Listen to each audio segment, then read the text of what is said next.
Hello everyone, स्वागत है आप सभी का इंजीनियरिंग इनोवेशन यूट्यूब चैनल पे।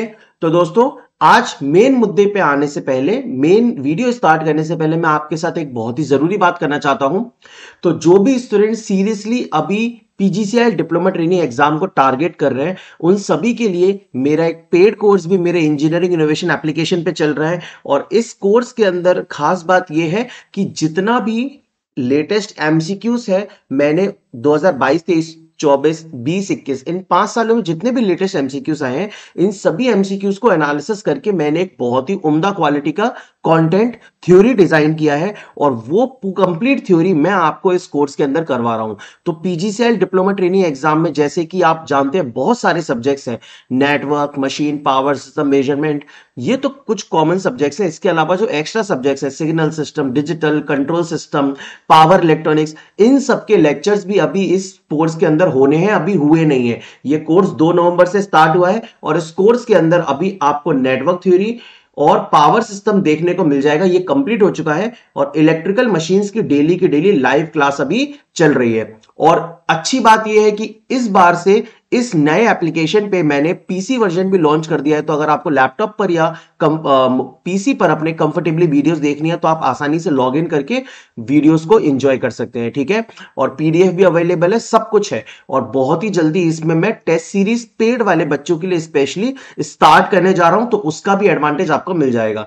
तो जल्दी से इस कोर्स के अंदर अगर आप एनरोल करना चाहते हो तो कर लीजिएगा, PGCIL। लेकिन याद रखिएगा, इस कूपन कोड को जरूर लगाएं, PGCIL DT 200। तो अभी मैंने इस पे एक ऑफर स्टार्ट किया है, इस कोड को लगाएंगे तो 200 रुपीज का डिस्काउंट आपको मिल जाएगा। PGCIL DT 200। Check out the courses with different validities, 4 महीने, 6 महीने और 1 साल की वैलिडिटी के साथ है। आप जो भी परचेस करना चाहे, नया ऐप डाउनलोड कर लीजिए अपने मोबाइल में।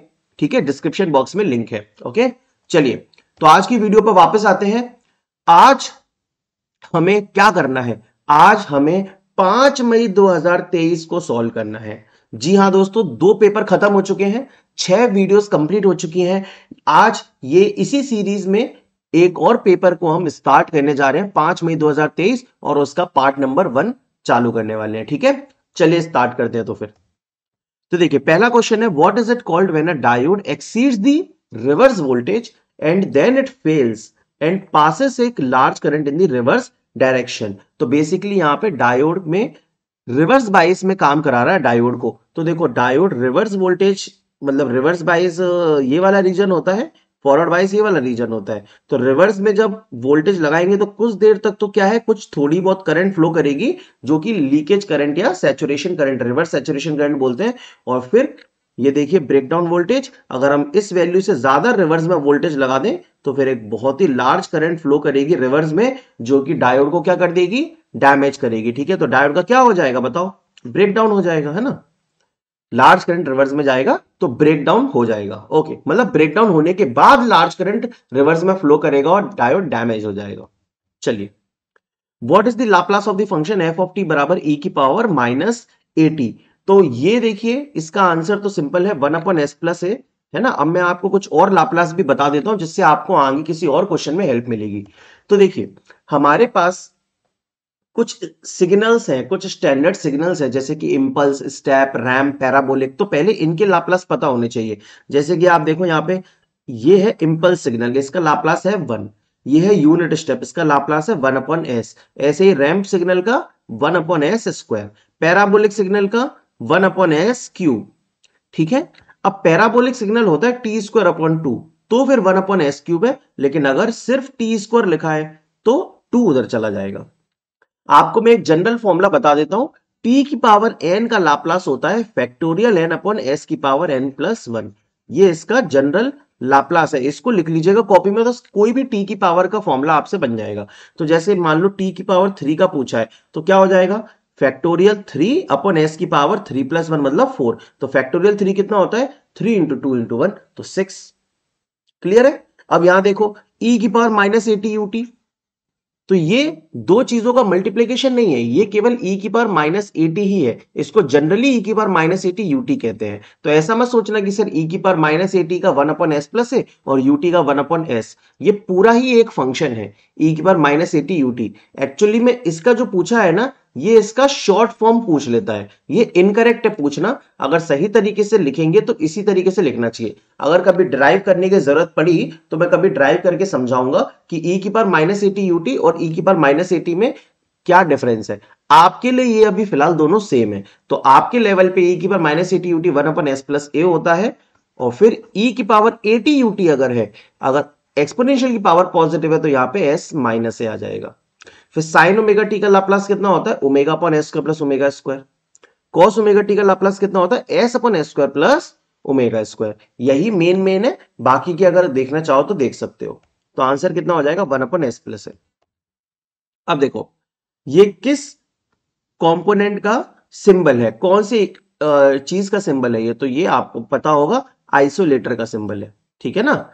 चलिए अब सिंबल वाले कुछ और इंपॉर्टेंट क्वेश्चंस में आपको इसी के साथ कंटिन्यू करवा देता हूं। पेपर में तो नहीं आया लेकिन बहुत सारे अलग अलग पेपर्स में आया है, तो चलिए देखते हैं। तो देखिए which the below symbol which is used in single line diagram represent. ये सिंगल लाइन डायग्राम क्या होता है, पावर सिस्टम के अंदर होता है ना ये सिंगल लाइन डायग्राम, ठीक है। इस सिंगल लाइन डायग्राम से हम क्या करते हैं, बड़े बड़े पावर सिस्टम को बहुत आसान तरीके से दिखा देते हैं। तो सिंगल लाइन डायग्राम में ये कंपोनेंट क्या चीज रिप्रेजेंट कर रहा है, तो देखिए मैं आपको दिखाता हूं। देखिए कोई भी एसी जनरेटर या मोटर को अगर सिंगल लाइन डायग्राम में दिखाना है तो इस तरीके से दिखाते हैं, सर्कल से। 2 वाइंडिंग ट्रांसफार्मर ये हो गया, 3 वाइंडिंग ट्रांसफार्मर ये हो गया, बहुत सिंपल है। ऑटो ट्रांसफार्मर ये हो गया। इसमें क्या स्पेशल दिख रहा है कि भाई एक ही वाइंडिंग है और उसमें बीच में से क्या ली गई है, टैपिंग ली गई है। ये करंट ट्रांसफार्मर है ना, जिसमें जो मेन लाइन है वो तो प्राइमरी वाइंडिंग का काम करती है, और फिर हमने उस पर करंट ट्रांसफार्मर लगाया है, सेकेंडरी वाइंडिंग अलग होगी। ये पोटेंशियल ट्रांसफार्मर हो गया। तो आपको ये समझ में आ रहा है कि करंट ट्रांसफार्मर देखिए लाइन के सीरीज में है और पोटेंशियल ट्रांसफार्मर लाइन से पैरेलल में है, तो ये शंट कनेक्शन रहता है और करंट ट्रांसफर का सीरीज रहता है। फिर डिस्कनेक्टिंग स्विच हो गया, एक स्विच है ये एक सर्किट ब्रेकर है। फिर यहां पे भी कुछ देखो, देखो पोटेंशियल ट्रांसफर को इस तरीके से भी दिखाते हैं, पीटी को, समझ गए। तो ये तो देखिए सिंबल है सिंगल लाइन डायग्राम में रिप्रेजेंट करने का, लेकिन ये एक्चुअल सिंबल है पोटेंशियल ट्रांसफार्मर का। तो ये पोटेंशियल ट्रांसफार्मर ऐसे दिखाएंगे और ऑटो ट्रांसफार्मर को कुछ ऐसे दिखाएंगे, ठीक है, एक ही वाइंडिंग दिखाएंगे। फिर star delta connected 3 phase transformer, तो ये देखिए स्टार कनेक्शन है प्राइमरी वाइंडिंग का, ये डेल्टा कनेक्शन है। और ये देखिए 3 phase star connected auto transformer, तो ये देखिए स्टार कनेक्टेड ऑटो ट्रांसफार्मर है क्योंकि उसी वाइंडिंग से टैपिंग ली गई है।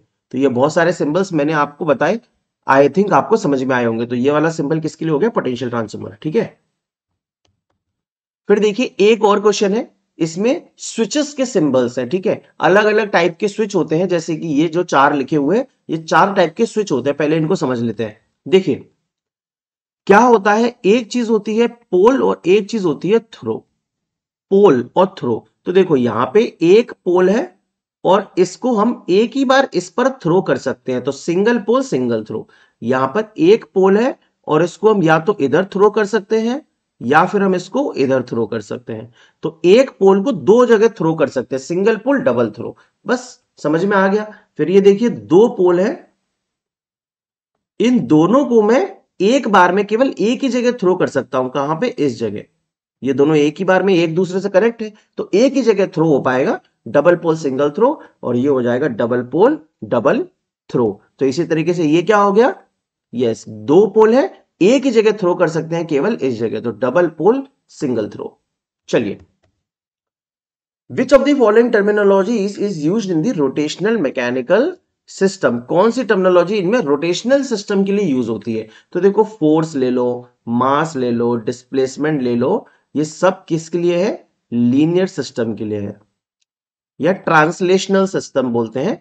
रोटेशनल सिस्टम के लिए हो जाएगा इनर्शिया, ठीक है। तो मैं आपको थोड़ा और डिटेल में बताता हूं, ये कॉन्सेप्ट समझाता हूं। देखिए 2 तरीके के सिस्टम है, मैकेनिकल ट्रांसलेशनल सिस्टम, जिसको आप लीनियर भी कह सकते हो, है ना, जो कि स्ट्रेट डायरेक्शन में मूव करता है, और रोटेशनल सिस्टम। तो बेसिकली लीनियर सिस्टम के अंदर क्या होता है, फोर्स बराबर M D square X by D T square plus F D X by D T plus K X. ये कंट्रोल सिस्टम में पढ़ते हैं हम लोग।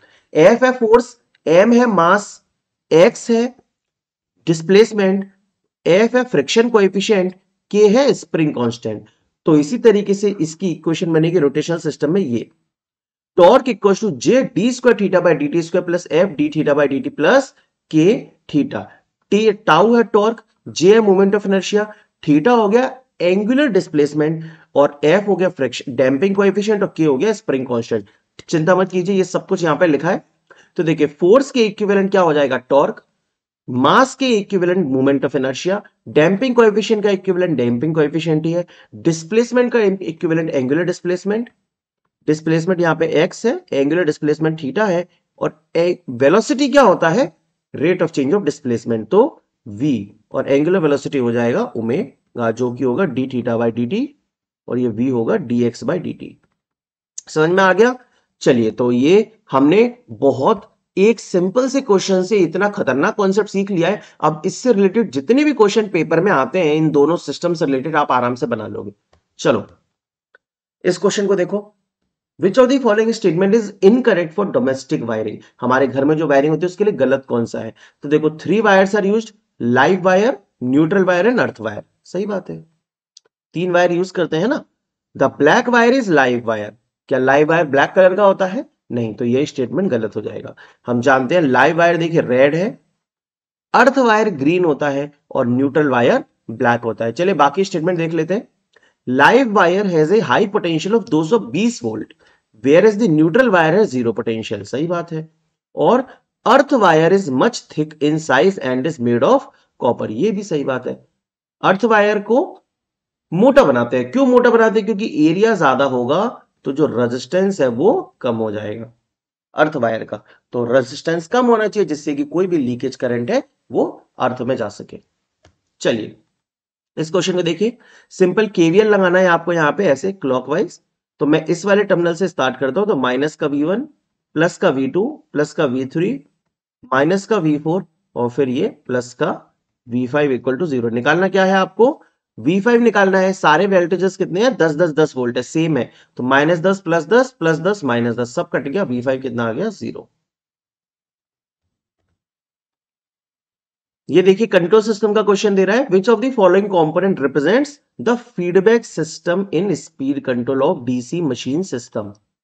तो ये एक डीसी मशीन सिस्टम का कंट्रोल सिस्टम बनाया है उसने, जिसमें इनपुट में दिया है डिजायर्ड स्पीड, आउटपुट में दिया है एक्चुअल स्पीड, जो फॉरवर्ड पाथ है उसमें एम्पलीफायर लगा है, आर्मेचर लगा है और लोड लगा है, और फीडबैक पाथ में क्या है? टैकोमीटर। तो वो बोल रहा है फीडबैक सिस्टम में कौन सी चीज है? तो फीडबैक सिस्टम में सीधा सीधा टैकोमीटर है। Find the equivalent resistance between the terminals A and B. तो निकाल दो यार इन दोनों का पैरेलल। 2 और 3 का पैरेलल कितना होगा? 2 3 6 अपन 2 प्लस 3 5, 1.2 ओम आ जाएगा, और फिर 10 के साथ सीरीज में तो 11.2 ohm. Which of the following transmission lines is used in the converter station.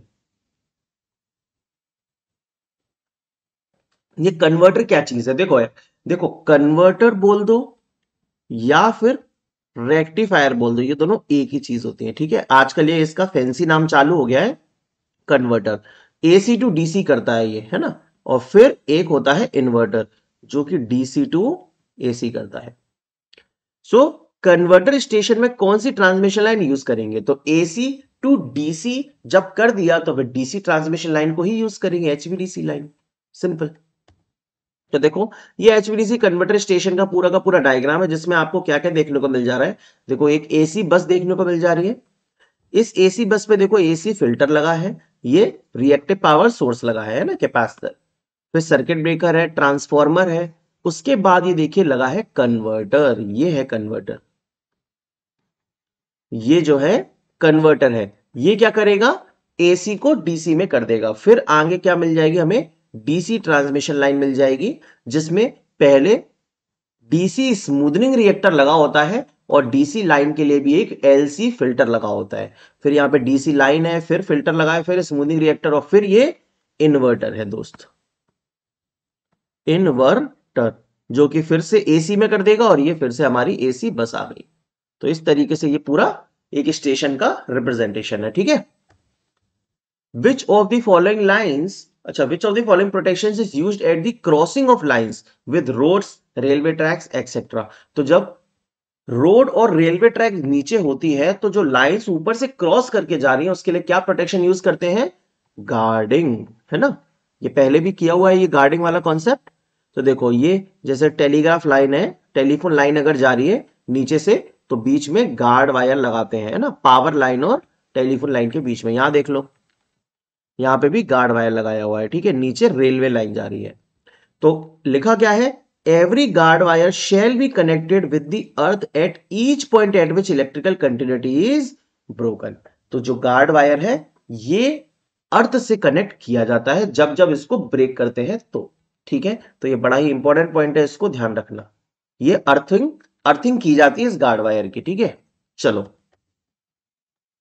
according to economic consideration, the transmission of dash from generating station to load center is technically and economically feasible only at voltages in the extra high voltage or ultra high voltage range. ultra high voltage मतलब कितना हो गया? 765 kV and above।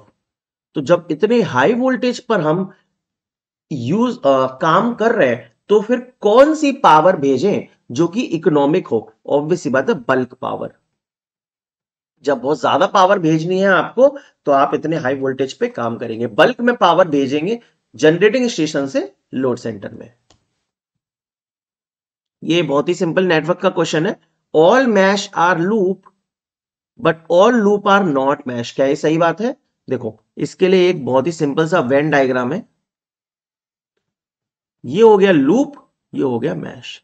तो इस Venn diagram से क्या समझ में आ रहा है? यही चीज लिखी है कि all mesh are loop but all loops are not mesh. ये ट्रू है, बिल्कुल सही है। Kirchhoff's law can not be applied to non linear circuit. ये फॉल्स स्टेटमेंट है। याद रखेंगे कि जो ओम्स लॉ होता है ये लगता है किस पर?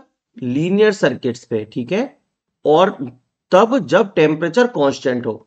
किरचॉफ्स लॉ लगाने के लिए एक लिमिटेशन पड़ते हैं ना कि हमारे सर्किट का टेम्परेचर कांस्टेंट होना चाहिए, लेकिन जो किरचॉफ्स लॉ है, क्या ओम किरचॉफ्स लॉ बोल दिया कि मैंने? ओम्स लॉ लगाने के लिए ये कंडीशन होती है कि टेम्परेचर कांस्टेंट होना चाहिए, लेकिन किरचॉफ्स लॉ लगाने के लिए कोई भी ऐसी कंडीशन नहीं होती। ये नॉन लीनियर सर्किट्स पर एप्लीकेबल होता है, ठीक है।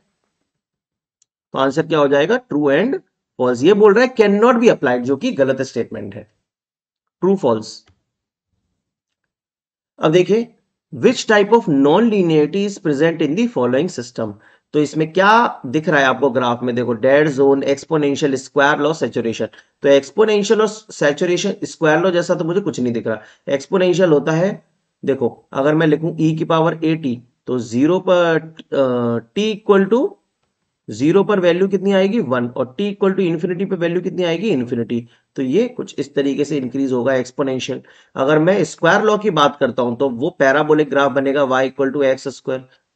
तो ये तो कुछ है नहीं ऐसा, ना एक्सपोनेंशियल है ना स्क्वायर लॉ है। बचा सैचुरेशन और डेड जोन। तो ये क्या है? देखो, इनपुट हम अप्लाई कर रहे हैं इतना और इनपुट अप्लाई कर रहे हैं इतना, लेकिन आउटपुट कितना मेंटेन्ड है? जीरो मेंटेन्ड है।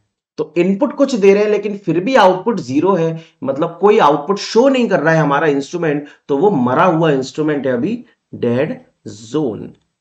क्लियर? तो क्या होती है इसकी definition? Dead zone is defined as largest change of input quantity for which there is no output for an instrument. कोई भी आउटपुट ना मिले, इनपुट चेंज होता रहे, वो डेड जोन है। और डेड टाइम क्या है? Time required by the measurement system to begin to respond. जब फाइनल फर्स्ट रीडिंग हमें देखने को मिले इंस्ट्रूमेंट के अंदर, इंस्ट्रूमेंट के डिस्प्ले से, और कितने टाइम, मतलब हमने इनपुट लगाना चालू किया, अब इंस्ट्रूमेंट सडनली डिफ्लेक्ट नहीं कर रहा है आउटपुट को, कुछ देर बाद कर रहा है। तो जितने टाइम तक नहीं करता है वो डेड टाइम में इंस्ट्रूमेंट मरा हुआ है। और किस रेंज ऑफ इनपुट के लिए डिफ्लेक्ट नहीं कर रहा है? वो डेड जोन हो गया, ठीक है। ये एक फिगर भी आप इसको देख सकते हो। Which of the following traction system uses one phase, मतलब single phase AC distribution network.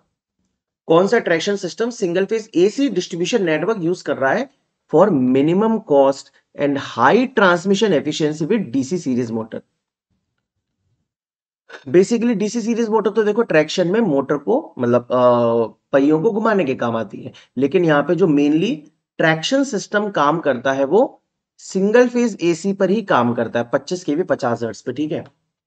तो which of the following traction system uses this single phase network? क्या single phase AC system, three phase AC system, DC system, composite system? तो देखो यार, जो हमारा railway line है, electrification उसका जो करते हैं ना, वो तीन तरीके से करते हैं। देखिए, डीसी सिस्टम से, एसी सिस्टम से और कंपोजिट सिस्टम से। अब ये जो डीसी सिस्टम है इसके अंदर क्या क्या है, आपको बस इतना याद रखना है कि डीसी सिस्टम में देखो दो तीन वोल्टेजेस पर ट्रैक्शन होता है। डीसी सिस्टम के अंदर 600 वोल्ट पे, 750 वोल्ट पे, 1500 वोल्ट पे और 3000 वोल्ट पे। इन तीन चार वोल्टेजेस पर डीसी सिस्टम का रेलवे लाइन वर्क करती है, ठीक है। आप देख भी सकते हो कि यहां पे ट्रैम कार 600 लिखा है, मेन लाइन ट्रैक्शन 1500 लिखा है, ये डीसी सिस्टम है। क्लियर है? फिर आता है एसी सिस्टम। ये जो एसी सिस्टम है, अब इसमें दो चीजें आ गई। क्या आ गई? एक तो सिंगल फेज आ गया और एक थ्री फेज आ गया। तो सिंगल फेज के अंदर आपको दो वोल्टेजेस याद रखने हैं, मैं रिकमेंड करूंगा। एक तो कांडो सिस्टम, ये बहुत ही ज्यादा फेमस है, इस पे बहुत क्वेश्चन आए हैं। तो कांडो सिस्टम का वोल्टेज होता है 16 केवी और फ्रीक्वेंसी होती है 50 हर्ट्ज। और एक एक्चुअली जो हम सिंगल फेज यूज करते हैं रेलवे के अंदर, 25 केवी 50 हर्ट्ज वाला। तो आपसे ये क्वेश्चन पूछेगा कि रेलवे नॉर्मली कौन से सिंगल फेज वोल्टेज पे काम करता है, तो आप बोलोगे 25 केवी 50 हर्ट्ज पे। फिर वो पूछेगा कांडो सिस्टम वाला वोल्टेज लेवल क्या है, तो आप बोलोगे 16 केवी 50 हर्ट्ज। बस ये दो चीजें याद रखेंगे सिंगल फेज में।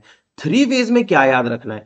थ्री फेज में वोल्टेज हो जाता है 3000 से 3500 वोल्टेज और फ्रीक्वेंसी हो जाती है 16 सही 2/3, 16:2/3 हर्ट्ज। याद रखोगे कि नहीं? इस चार्ट को बना लेना भाई, बहुत इंपॉर्टेंट चीज है, ठीक है। तो सिंगल फेज में दो चीजें बताई, थ्री फेज का वोल्टेज बताया, डीसी सिस्टम का वोल्टेज बताया। इसके अलावा कंपोजिट सिस्टम होता है, इसका काम क्या है? Power received from single phase AC supply and converted to DC supply. मतलब हम पावर ले रहे हैं सिंगल फेज एसी सप्लाई से और उसको कन्वर्ट कर रहे हैं डीसी में। तो वही हमारे क्वेश्चन ने पूछा था कि सिंगल फेज एसी नेटवर्क को यूज कर रहे हैं और डीसी को, मतलब सिंगल फेज एसी नेटवर्क का यूज कर रहे हैं और उससे डीसी सीरीज मोटर रन कर रहे हैं। तो बेसिकली ये एक कंपोजिट सिस्टम बनेगा जिसमें हम एसी को डीसी में भी कन्वर्ट कर रहे हैं, ठीक है। तो बड़ा ही अच्छा क्वेश्चन था ये वाला। विच type of support has factor of safety 3?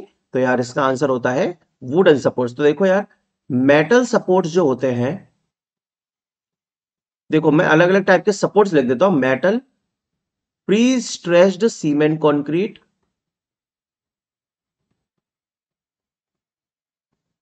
फिर reinforced cement concrete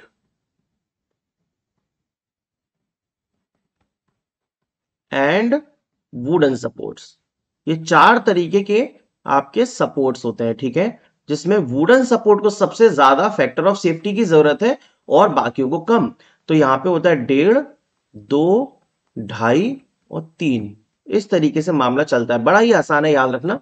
metal supports 1.5, pre stressed cement concrete PCC के जो पोल्स होते हैं वो 2, रीइंफोर्स्ड सीमेंट कंक्रीट आरसीसी वाले 2.5 और वुडन सपोर्ट्स के लिए 3 फैक्टर ऑफ सेफ्टी रखेंगे, सबसे ज्यादा होगा, ठीक है।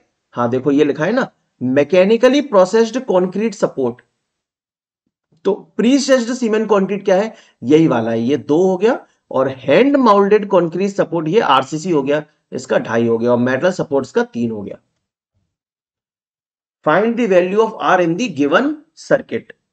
आर की वैल्यू निकालनी है, बड़ा ही सिंपल है यार। देखो दोनों पैरेलल में है, तो आप I1 कैलकुलेट कर लो। एक काम करो, I1 कितना आ जाएगा? 200/40 ओम का रेजिस्टेंस है तो 5 एंपियर। यहां से करंट 25 आ रही है तो इसमें करंट कितनी गई? 20 एंपियर। तो आर की वैल्यू आ जाएगी 200/20, 10 ओम। इसको बताओ, जेड पैरामीटर किस यूनिट में एक्सप्रेस करते हैं?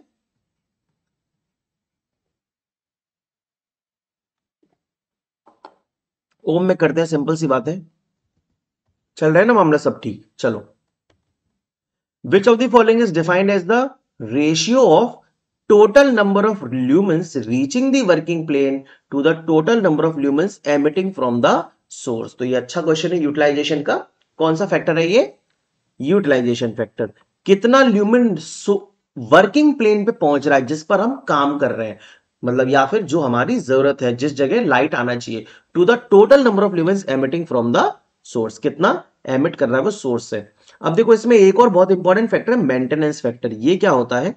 मेंटेनेंस फैक्टर होता है total lumens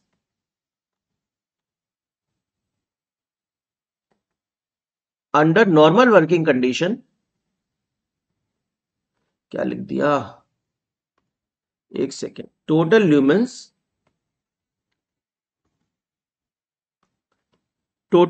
emitted, total lumens emitted under normal working condition,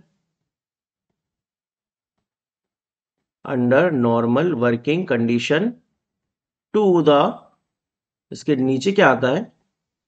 total lumens when everything is perfectly clean, total lumens when everything is perfectly clean, मतलब अगर कोई बल्ब है, मान लो उस बल्ब पर धूल जमी हुई है, तो भाई अगर उस बल्ब को आप नॉर्मली यूज कर रहे हो, धूल जमी हुई यूज कर रहे हो, और फिर उसको देख रहे हो कितना ल्यूमेंस एमिट कर रहा है, वो नॉर्मल कंडीशन हो गया। और जब बल्ब को पूरा चमका लिया, साफ कर दिया, क्लीन कर दिया, फिर कितना ल्यूमेंस एमिट करेगा, वो नीचे आ जाएगा। तो क्लीन वाला नीचे बड़ा है और नॉर्मल वाला छोटा है, तो ये मेंटेनेंस फैक्टर। और डेप्रिसिएशन फैक्टर क्या होता है? Depreciation factor 1 upon maintenance factor होता है।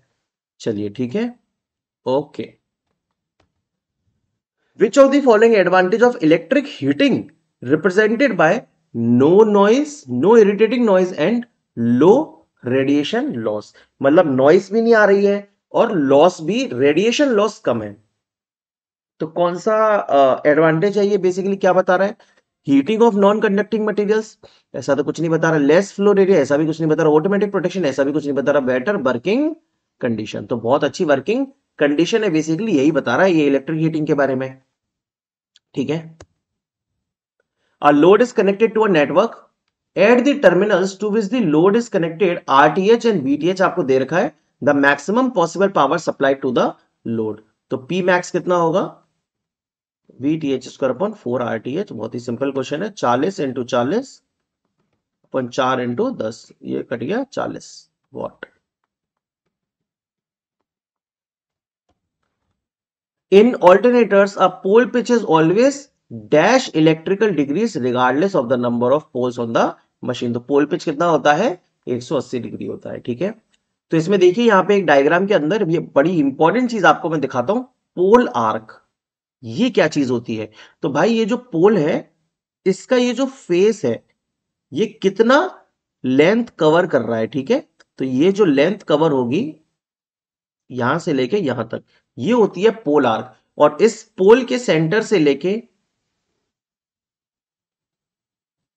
पूरे के पूरे अगले पोल के, नेक्स्ट एडजेसेंट पोल के सेंटर तक जितनी डिस्टेंस कवर होगी वो हो जाएगी हमारी पोल पिच। वो क्या हो जाएगी? पोल पिच हो जाएगी। तो ये इंपॉर्टेंट है कि पोल आर्क अपॉन पोल पिच का रेशियो कितना होता है, और ये होता है लगभग 0.7 टू 0.9। ठीक है। Which of the following is the correct color code for a resistor having its resistance equal to 68 kilo ohm plus minus 10%? तो बड़ा ही अच्छा क्वेश्चन है ये वाला कलर कोडिंग का। तो देखो यार, कलर कोडिंग के लिए आपको ये चार्ट पता होना चाहिए। इसमें आपको 3 बैंड हो दिखते हैं, 1 2 3, तो 3 बैंड है और प्लस 1। ये क्या बता रहा है? ये 3 बैंड प्लस 1 मतलब 4 बैंड जो है, तो बता रहा है बैंड 1 2 3, फिर ये मल्टीप्लायर है। अब देखो जो आपको ये चार्ट दिख रहा है ना, मैं आपको दिखाता हूं। ये चार्ट जो दिख रहा है, 1 2 3 4 5 कॉलम दिख रहे हैं इसमें, तो ये चार्ट 5 बैंड के लिए बना हुआ है। ये जो चार्ट है ये किसके लिए बना है? 5 बैंड के लिए। लेकिन हमें क्वेश्चन में 5 बैंड नहीं दे रहा है, हमें क्वेश्चन में 4 बैंड दे रहा है। तो हम क्या करेंगे? दो जो शुरुआत के बैंड है वो बैंड 1 एंड 2 हो गया, तीसरा वाला बैंड मल्टीप्लायर हो गया, और चौथा वाला बैंड हमारा टॉलरेंस हो जाता है। तो इसमें क्या है? देखो ये इसकी शॉर्ट ट्रिक तो सबको पता होगी, B B Roy of great Britain has very good wife, या फिर किसी और ट्रिक से भी आपने याद किया हो। तो यहां पे क्वेश्चन दिया था 68 किलो ओम प्लस माइनस 10%। तो पहले है 6, 6 किस पे आ रहा है, ब्लू पे, फिर 8 किस पे आ रहा है, ग्रे पे। किलो ओम, तो किलो ओम मतलब 10 की पावर 3 मल्टीप्लायर है, तो 10 की पावर 3 कहां आ जाएगा, ऑरेंज पे आ जाएगा। और प्लस माइनस कितना परसेंट है, 10%। 10% किस में होता है, सिल्वर के अंदर होता है। तो आंसर आ जाएगा grey, blue, grey, blue grey orange silver, blue grey orange silver, answer is D. अब देखो यार, इसमें इंपॉर्टेंट चीज क्या है, इस चार्ट के अंदर दिक्कत आती है इस मल्टीप्लायर की वैल्यू में भी और टॉलरेंस की वैल्यू में भी। तो ये तो ठीक है, 0 से लेके 9 होता है, लेकिन आप थोड़ा सा ध्यान दीजिए कि देखिए ब्लैक की जितनी वैल्यू है उतना ही उसकी 10 की पावर है। तो 10 की पावर 0 1, 10 की पावर 1 10, 10 की पावर 2 100, ये सब तो 10 की पावर 9 तक ठीक है। लेकिन अगर गोल्ड और सिल्वर वो मल्टीप्लायर के फॉर्म में दे दे तो उनका कितना होता है, 10 की पावर -1 एंड 10 की पावर -2। ये मल्टीप्लायर है अगर गोल्ड और सिल्वर आ जाए तो। और फिर बात करते हैं टॉलरेंस की। तो देखो गोल्ड का टॉलरेंस 5, सिल्वर का 10, और कोई भी कलर ना दे तो 20, ये तो सबको पता है। लेकिन आपको ये दोनों टॉलरेंस भी याद रखने होंगे, ब्राउन और रेड का। और फिर यहां पे इसका 0.5, 0.25, 0.1 and 0.05, green blue violet grey. तो इस चार्ट को थोड़ा उतार लेना अपनी कॉपी में और इसको एक बार मेमोराइज करने की कोशिश करना, मल्टीप्लायर और टॉलरेंस को, जो मैंने एक्स्ट्रा पॉइंट्स बताए हैं, ठीक है। चलिए, which of the following characteristics is not desirable in measuring instruments. तो यार देखो हमारे मेजरिंग इंस्ट्रूमेंट में कौन सा कैरेक्टरिस्टिक डिजायरेबल नहीं है। तो बहुत सारे कैरेक्टरिस्टिक होते हैं, जैसे कि स्टैटिक कैरेक्टरिस्टिक में एक्यूरेसी डिजायरेबल है, रिपीटेबिलिटी डिजायरेबल है, सेंसिटिविटी डिजायरेबल है, लेकिन क्या ड्रिफ्ट डिजायरेबल है, नहीं। ठीक है, तो ड्रिफ्ट डिजायरेबल नहीं होता। तो यार देखो मैंने आपको लास्ट क्लास में स्टैटिक कैरेक्टरिस्टिक्स करवाए थे, जिसमें से कुछ डिजायरेबल थे, कुछ अनडिजायरेबल थे। तो मैं आपको अनडिजायरेबल वाले रिकॉल करवाता हूं, कौन कौन से अनडिजायरेबल बताओ। जैसे कि हो गया ड्रिफ्ट, ड्रिफ्ट हो गया, और स्टैटिक एरर, है ना। फिर डेड जोन, डेड टाइम, ये सब क्या है, बेसिकली अनडिजायरेबल स्टैटिक कैरेक्टरिस्टिक्स है। और डायनेमिक एरर में डायनेमिक कैरेक्टरिस्टिक्स भी होते हैं। इसमें अनडिजायरेबल कौन सा है, देखो स्पीड ऑफ रिस्पॉन्स और फिडिलिटी तो डिजायरेबल था, लेकिन अनडिजायरेबल कौन सा है, अनडिजायरेबल, अनडिजायरेबल होते हैं dynamic error and lag, dynamic error and lag, ये अनडिजायरेबल है, ठीक है। चलिए, which of the following is an example of linear IC. देखो ये एक अच्छा क्वेश्चन है, नया क्वेश्चन है। तो इसमें मैं आपको थोड़ा समझाता हूं कि लीनियर आईसी का मतलब क्या है। देखिए आईसी मतलब तो सब समझते हैं, इंटीग्रेटेड सर्किट, जो इलेक्ट्रॉनिक डिवाइस का पार्ट है। तो क्या होता है, जितने भी आजकल मोबाइल, जितने भी इलेक्ट्रॉनिक डिवाइसेस आ रहे हैं, सब में छोटी छोटी चिप्स, माइक्रो चिप्स बन के आ रही हैं, जिसमें बहुत सारे एक्टिव और पैसिव कंपोनेंट्स का संग्रह रहता है, ठीक है, मिलके बनती है उससे एक आईसी। तो लीनियर आईसी का मतलब है एनालॉग, और दूसरी होती है डिजिटल आईसी, जो कि नॉन लीनियर आईसी कहलाती है। तो पहला पॉइंट तो यही हो गया कि लीनियर आईसी मतलब क्या है, एनालॉग आईसी, और डिजिटल आईसी मतलब क्या है, नॉन लीनियर आईसी। अब बाकी के इसके पॉइंट है कि देखो एनालॉग है तो फिर कंटिन्यूअस रेंज ऑफ वैल्यूज ले सकता है इनपुट एंड आउटपुट की, और डिजिटल है तो टू पॉसिबल लेवल्स, लो और हाई, या तो 0 या 1, डिजिटल है तो। लीनियर आईसी यूज होती है एयरक्राफ्ट में, स्पेस में, vehicles, radars, PLL, oscilloscope. Digital IC use होती है माइक्रो प्रोसेसर में, कंप्यूटर्स में, क्लॉक्स में, डिजिटल वॉच, कैलकुलेटर, मतलब जितने भी डिजिटल डिवाइसेस हैं अपने। फिर लीनियर आईसी का मेन यूज कहां पर है, ओपैम्प्स के अंदर, ऑपरेशनल एम्पलीफायर के अंदर, voltage multiplier, voltage comparator, regulator, microwave amplifier. और डिजिटल आईसी का जो यूज है वो सारे मेमोरी इक्विपमेंट्स या ऐसे इक्विपमेंट जो कि कंप्यूटर के अंदर यूज होते हैं, microprocessor chips, memory chips, logic gate, flip flop, counter, register, analogue to digital chips, मतलब जो भी मेमोरी को स्टोर करके रखती है वो डिजिटल आईसी हो गई, ठीक है। It consist of very less number of transistor और it consist of more number of transistor. ये पूरा का पूरा चार्ट है, तो समझ में आ गया होगा। लीनियर आईसी कौन सी हो गई इसमें, रेडियो फ्रिक्वेंसी एम्पलीफायर। बाकी का ये जो ऑसिलेटर है, मॉडेम्स है, कंप्यूटर मेमोरी है, ये सब डिजिटल हो गया। चलिए, समझ में आया? बहुत अच्छा कॉन्सेप्ट था, ठीक है। What is the active power consumed by motor, the total power is this. तो P बराबर क्या होता है, S इंटू कॉस 5, 400 इंटू 0.5, कितना आ गया, 200 what.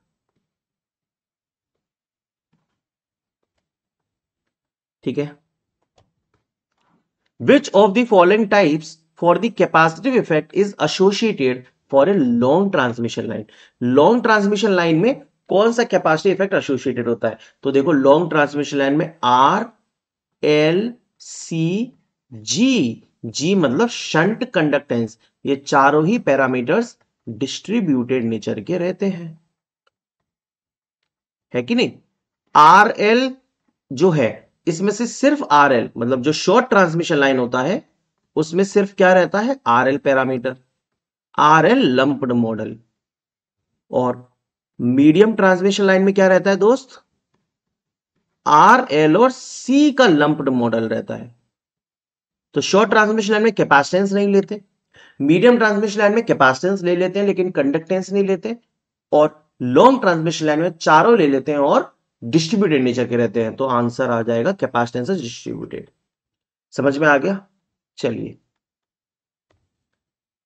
Which type of wiring is hidden inside wall slots with the help of plastering. तो कौन सी wiring को प्लास्टर करके छुपा देते हैं? ऑब्वियस बात है, कंसील्ड कंड्यूट, है ना, कंसील्ड कंड्यूट टाइप की वायरिंग को छुपा देते हैं। तो देखिए, ये सारे टाइप की वायरिंग है, इसमें से मेनली जो यूज हो रही है वो सब जगह यही हो रही है, कंसील्ड कंड्यूट। तो इसमें सर ये ईंट क्यों लगी है? क्योंकि भाई ऑब्वियस सी बात है, ये पाइप अंदर डल गए, अब इसके ऊपर प्लास्टर कर देंगे तो ये छुप जाएगी पूरी की पूरी। फिर ये सरफेस कंड्यूट है, देखो सरफेस के ऊपर से कंड्यूट जा रहा है, ये केसिंग कीपिंग वायरिंग कहलाती है, ये वाली है ना केसिंग कीपिंग। फिर ये बैटन वायरिंग है, सबसे ओल्डेस्ट वायरिंग सिस्टम है बैटन। ये क्लीट वायरिंग है, ये टेम्पररी टाइप का वायरिंग है, और ये लेड शीथेड वायरिंग है, ठीक है ना। चलिए, ये जनरली मॉइस्चर वाली जगह पे यूज होता है, लेड शीथेड वायरिंग, जहां पर मॉइस्चर वगैरह बहुत हो, मतलब शिप्स पर, है ना, जहाजों पर जब इलेक्ट्रिक सप्लाई देनी होती है तो लेड शीथेड वायरिंग का प्रयोग करते हैं, जिससे कि मॉइस्चर से कोई दिक्कत ना हो। Find the Y parameter for the given network. तो देखो यार, ये एक स्टैंडर्ड नेटवर्क है, इसमें आप अगर वाई ए, वाई बी और वाई बी मान, मैं एक काम करता हूं, इसको अलग से बना ही लेता हूं। तो ये पाई नेटवर्क है, इसको आप मान लो वाई ए, इसको मान लो वाई बी और इसको मान लो वाई सी। तो इसका जो y11 y12 कितना आता है, स्टैंडर्ड वैल्यू है ये, इसको याद रखेंगे, 2 पोर्ट नेटवर्क, ठीक है। तो y11 कितना है, 1 अपॉन मतलब वाई ए प्लस वाई सी। y11 कितना आएगा, वाई ए प्लस वाई सी आएगा। y12 कितना आएगा, बीच वाले का नेगेटिव कर देना है, माइनस वाई सी। y21 भी नेगेटिव कर देना है, और y22 कितना आएगा, Y B plus Y C. बड़ा ही सिंपल है। y11 के लिए दोनों इनपुट वाले को जोड़ दो, वाई ए वाई सी, y22 के लिए उन दोनों को जोड़ दो, और y12 और y21 नेगेटिव हो जाता है। तो ये देखो यहाँ पे, अब जो पाई नेटवर्क में आना चाहिए वो एडमिटेंस वैल्यूज होनी चाहिए, लेकिन क्वेश्चन में बस यही खेला कर दिया उसने कि ये आपको इंपेडेंस दे रखा है या रेजिस्टेंस दे रखा है।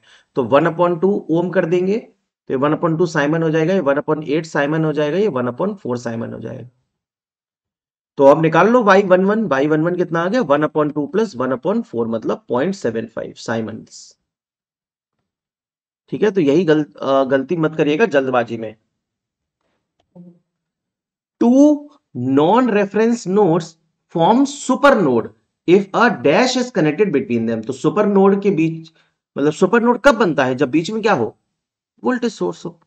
बीच में वोल्टेज सोर्स हो तो सुपर नोड बन जाता है। और सुपर मैश कब बनता है, जब बीच में एक करंट सोर्स हो।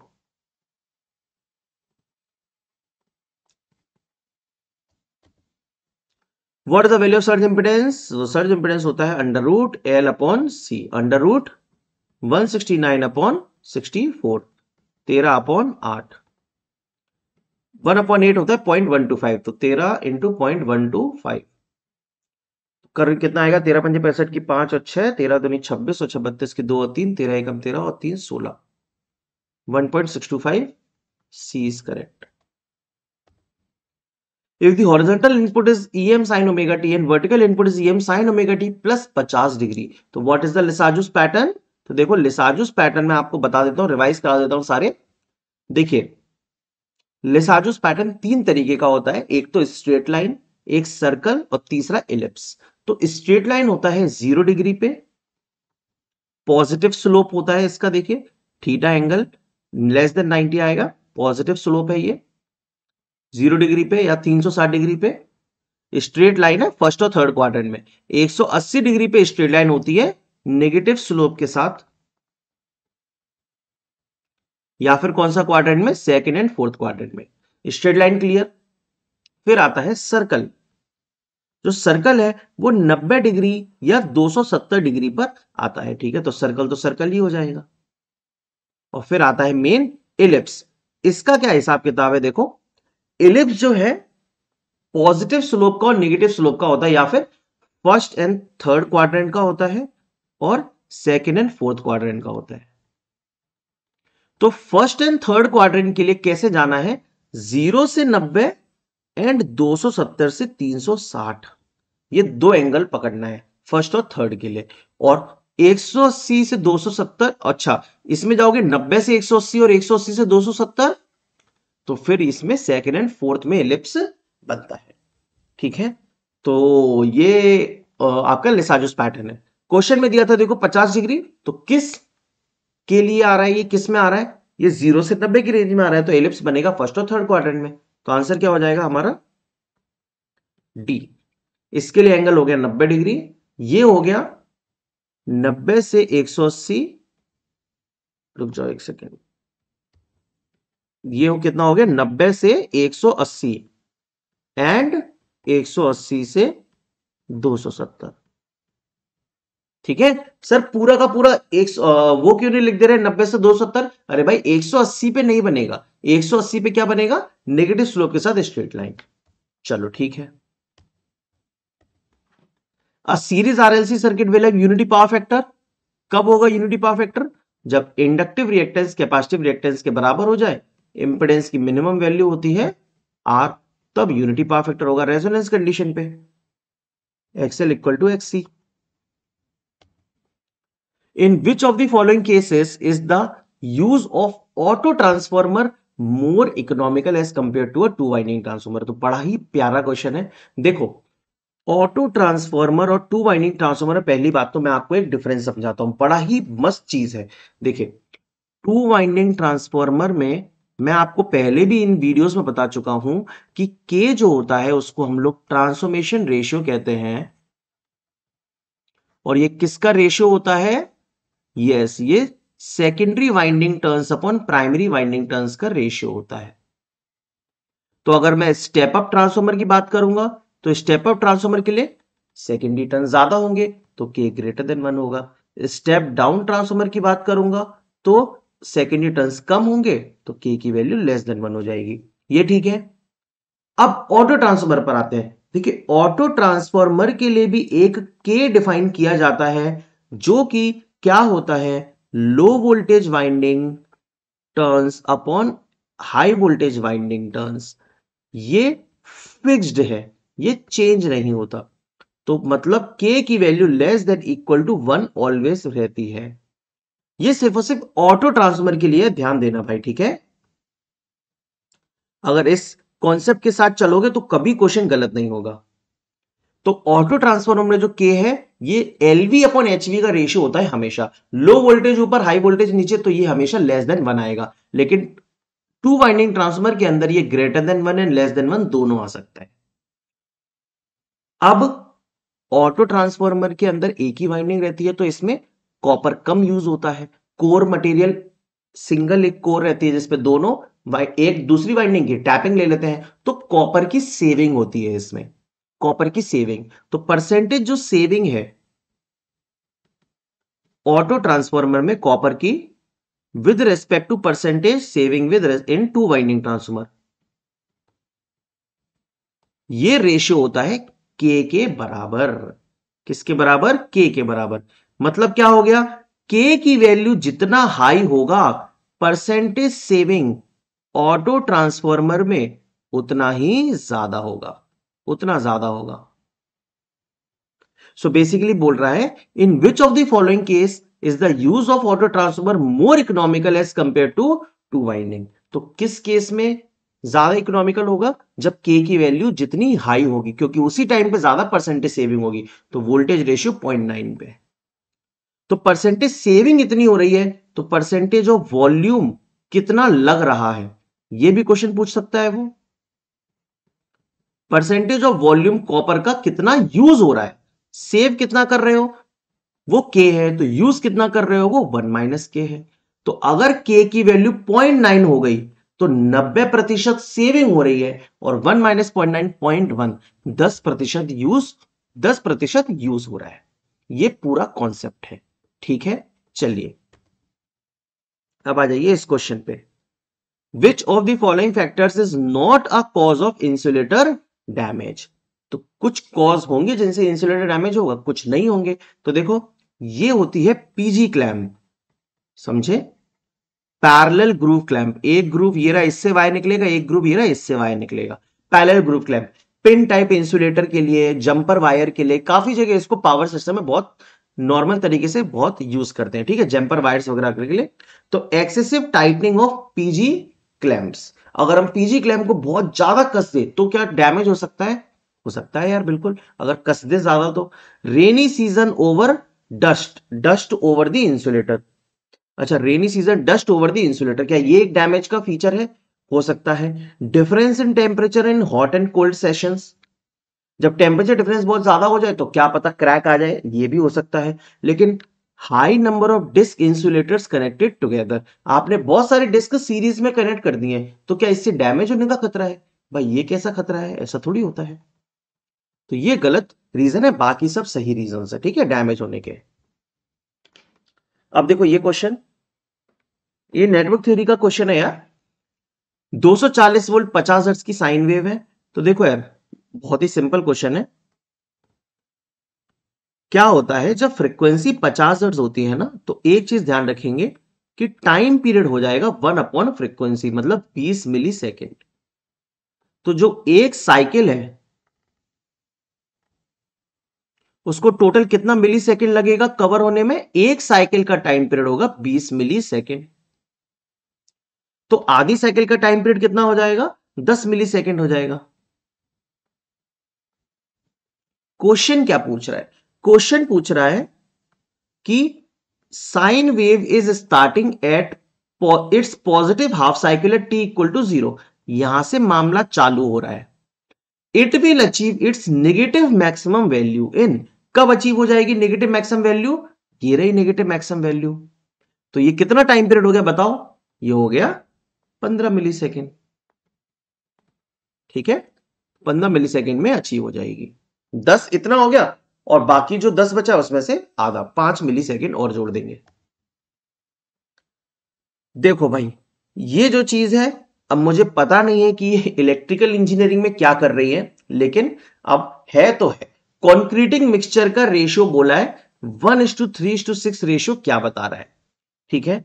तो ये देखो यार, ये मैं एनसीईआरटी बुक से ढूंढ के लाया हूं कि एनसीईआरटी बुक के अंदर जो सिविल इंजीनियरिंग के कॉन्सेप्ट बताती है, उसके अंदर मुझे ये डेटा मिला कि भाई ये कंक्रीट मिक्सर का रेशियो होता है। जैसे 1:3:6 रेशियो का क्या मतलब है?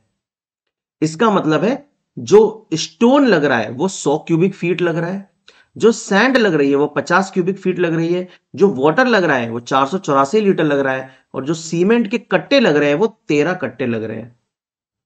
फिर एक प्रोपोर्शन 1:2:4 भी होता है, एक 1:4:8 भी होता है। तो आपको यहां पे याद ये रखना है कि ये देखो आप, ट्रिक इसकी क्या है कि 100 क्यूबिक फीट 100 50 50 50 484 484 484 सबको सेम है, मतलब बस चेंज क्या हो रहे हैं? सीमेंट के कट्टे। तो यही याद रखने हैं कि यहां पे 20 बैग, यहां पर 10 बैग, और यहां पर 13 बैग यूज हो रहे हैं, ठीक है ना। तो 1:3:6 का मतलब क्या हो गया? 100 cubic feet stone, 50 cubic feet sand, और 13 सीमेंट के कट्टे। तो क्या हो गया? 13 सीमेंट के कट्टे, 100 cubic feet stone, 50 cubic feet sand, ये हो गया 1:3:6। 1:2:4 में सबको सेम है, 20 बैग हो जाएंगे। 1:4:8 में 10 बैग हो जाएंगे। चलो भाई, अब ये देखो, an electrical discharge of atmospheric origin, मतलब एटमॉस्फेयर से एक इलेक्ट्रिकल डिस्चार्ज निकला है between A cloud and the earth, है ना, मतलब बिजली कड़की है बेसिकली, कंसिस्टिंग ऑफ वन और मोर स्ट्राइक्स। क्या बोलते हैं इसको? Lightning flash to earth. Lightning strike करी है, अर्थ तक पहुंच रही है, तो लाइटनिंग फ्लैश टू अर्थ। तो ये देखो, ये बिजली कड़कने का कॉन्सेप्ट बताया है इस वाले पिक्चर में। जैसे कि यहां पे देखो, ये नेगेटिव चार्जेस जमा हो जाते हैं। जब बहुत सारे नेगेटिव चार्जेस जमा हो जाते हैं क्लाउड से, तो अर्थ की पॉजिटिव चार्जेस इनको अट्रैक्ट करती है और लाइटनिंग स्ट्राइक करती है। लाइटनिंग एक बादल से दूसरे बादल के बीच में भी होती है। तो देखो, ये पॉजिटिव चार्जेस जो है, इन पॉजिटिव चार्जेस और दूसरे बादल के नेगेटिव चार्जेस के बीच में भी लाइटनिंग स्ट्राइक करती है। तो इसको बोलते हैं इंटर क्लाउड स्ट्राइक। ठीक है, तो ये एक अच्छी चीज लग रही है मेरे को। क्या बोलते हैं इसको? Inter cloud strike. ठीक है, चलिए ओके। फिर देखो, यही था ना नेक्स्ट क्वेश्चन। हाँ, तो अब देखिए यहां पे बोल रहा है 3 फेज 4 पोल 50 हर्ट्ज की induction motor run at speed 1425 RPM. तो सिंक्रोनस स्पीड कितना हो जाएगा? 1500 आरपीएम हो जाएगा 4 पोल 50 हर्ट्ज के लिए। रोटर का स्पीड 1425 आरपीएम हो जाएगा। The rotating field produced by the rotor rotates at a speed of dash RPM with respect to rotor. तो rotor field with respect to rotor कितना होता है? रोटर की फील्ड रोटेट करती है एनएस पे, और विद रेस्पेक्ट टू रोटर मतलब माइनस एनआर। तो ये आ जाएगा एस एन एस। ये एनएस माइनस एनआर साफ साफ दिख रहा है, कितना है? 75 आरपीएम। ये देखिए, if 2 ammeters A and B require 20 milliampere and 30 milliampere current respectively to give a full scale deflection, then तो भाई सेंसिटिविटी जो होता है फुल स्केल डिफ्लेक्शन की, वो 1 upon full scale deflection current होता है। Sensitivity 1 upon full scale deflection current का रेशियो होता है। सेंसिटिविटी की यूनिट होती है मिली ओम पर वोल्ट। तो बेसिकली जिसकी करंट होगी कम 20 मिली एम्पियर, वो होगा ज्यादा सेंसिटिव। करंट कम है तो सेंसिटिविटी ज्यादा, तो ए इज मोर सेंसिटिव। ठीक है, ओ माय गॉड, इसी के साथ हमारा एक और शानदार धमाकेदार लेक्चर हुआ खत्म। ठीक है, तो आप सभी के सभी स्टूडेंट्स इस सीरीज को बहुत अच्छी तरीके से देखिए, प्रैक्टिस कीजिए, और किसी क्वेश्चंस की प्रैक्टिस कीजिए। और आप सभी के लिए एक बहुत ही अच्छी न्यूज मैंने अनाउंस ऑलरेडी कर दी है कि टेस्ट सीरीज अब इंजीनियरिंग इनोवेशन के प्लेटफॉर्म पर ही आपको मिल रही है फ्री ऑफ कॉस्ट। तो आप इंजीनियरिंग इनोवेशन का ऐप डाउनलोड करिए, फ्री मटेरियल वाले सेक्शन में जाइए, है ना, ऊपर लेफ्ट में ऐसे 3 डंडे आते हैं लेफ्ट साइड में, आपको इसको क्लिक करना है। इसको क्लिक करके आपको फ्री मटेरियल दिखेगा, तो आप फ्री मटेरियल में जाइएगा। फ्री मटेरियल में 3 चीजें दिखेंगी, वीडियोस, डॉक्यूमेंट्स एंड टेस्ट। तो आप टेस्ट पे जाना, बस बूम, आपके टेस्ट सीरीज स्टार्ट। बहुत ही उम्दा क्वालिटी के टेस्ट हैं, एक बार जरूर ट्राई करिएगा। Network theory of power system के टेस्ट ऑलरेडी अवेलेबल करा दिए गए हैं। इलेक्ट्रिकल मशीन का टेस्ट 1 या 2 दिन, मैक्सिमम 2 दिन के अंदर अपलोड हो जाएंगे। तो 3 सब्जेक्ट हो जाएंगे, और फिर इसके बाद बाकी के सब्जेक्ट्स पे काम स्टार्ट हो जाएगा। मतलब काम तो ऑलरेडी चल रहा है, बाकी के सब्जेक्ट्स के भी टेस्ट ऐड हो जाएंगे। ठीक है, तो thank you so much. I hope आपको ये सेशन अच्छा लगा हो, तो फटाफट से सेशन को लाइक कर दो और चैनल को सब्सक्राइब भी कर दो, और इस वीडियोस को, इस प्लेलिस्ट को प्लीज अपने इलेक्ट्रिकल इंजीनियर के दोस्तों में शेयर कीजिए भाई। बहुत इंपॉर्टेंट है मेरे लिए ये चीज, क्योंकि इतना अच्छा कंटेंट अगर स्टूडेंट तक नहीं पहुंचेगा तो फिर क्या मतलब है मेहनत करने का। ठीक है, तो आप लोग सपोर्ट करिए इस चैनल को, आप लोगों के लिए मैं रेगुलर कंटेंट प्रोवाइड करूंगा। ठीक है, चलिए bye bye, thank you so much.